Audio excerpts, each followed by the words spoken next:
You are in violation. This fence must be removed immediately. The survey indicates this fence is actually 15 feet onto my property. The first thing I saw that morning was a wall of gray metal rising where my driveway used to be. Cold air slapped my face when I stepped outside. It smelled like asphalt and strong coffee from a worker's thermos. Orange lights flashed on a truck while drills screamed into my pavers. A crew in yellow vests was sinking posts straight across my driveway, building a tall fence. My car was trapped in the garage. The foreman waved a clipboard. HOA order, sir. Must be done today. On the sidewalk stood President Dalton, our neighborhood Karen, arms folded. She smiled like she could feel my blood pressure rising. By noon I understood the stunt. The title of this saga could be HOA built a 15-foot fence into the mansion driveway. Too bad I am the engineer, because that is what they tried to pull. They said my driveway encroached on common space and broke visual harmony.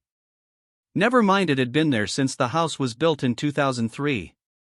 Never mind the fire lane that now ended in solid metal. I told the foreman this looked unsafe and illegal. He shrugged and said, "Take it up with the board, man." So I did. That night at 9:00 p.m. the board called an emergency HOA meeting in the clubhouse. Neighbors sat in folding chairs, staring at their phones. Nobody wanted to cross Dalton. She slid a stack of violation letters toward me like a dealer pushing cards. 12 complaints.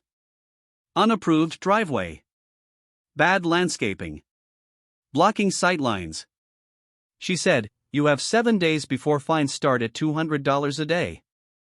I pointed at the fire lane and said my car was trapped. She smirked and said, "Then walk." When I refused to sign, she called security and told them I was aggressive. Timeline item 1 April 5 at 4:27 a.m. false trespass call, when cops woke me up on my own porch because she claimed I was trying to damage HOA property. That was my line in the sand. No screaming, no cutting locks, no ramming fences. I would only use proper channels. The next morning I drove to the city records office and pulled the subdivision plat, the fire access easement, and the permits for our entrance. The clerk rolled a cart to the window and the file landed with 63 pages. At home I spread everything on the table. I lined up photos, emails, and call logs in a binder. The fence posts were drilled into a marked fire lane. The gate swing cut into the turning space emergency vehicles need. The HOA had also built straight across a recorded easement that said no permanent structures. I made a chart of every time Dalton had called police over nothing. Patterns of false reports can be prosecuted. 4 days later the plan was ready. I filed a formal complaint with the city inspector, the fire marshal, and the county code office. I attached scans of everything, even HOA minutes I pulled from public records where Dalton bragged about making an example of me. Then I requested a site inspection for the same Saturday as the big spring social the HOA had been hyping for weeks. Food trucks, bounce house, the works, all set to park by my corner. While they strung lights, I walked around with chalk and measuring tape, marking the true property line in the fire lane and bright white lines on the asphalt. My neighbors watched from their porches. I just said, "You might want your phones ready on Saturday." Saturday at 11:45 a.m., the first food truck almost scraped the fence trying to turn in. Kids ran past, music played, grills smoked. Dalton floated with her clipboard like queen of the cul-de-sac. At noon a white city SUV rolled up, followed by a fire marshal vehicle. Conversations died. Phones came out. The inspector stepped out with a measuring wheel and a folder with my name on it. He walked my chalk lines, took photos, and shook his head. A fire truck arrived next for a training exercise. The driver tried to swing into the cul-de-sac and had to stop short. The fence blocked the required turning space by several feet. Everyone saw it. The marshal turned to Dalton and asked, "Ma'am, who authorized this obstruction in a designated fire lane?"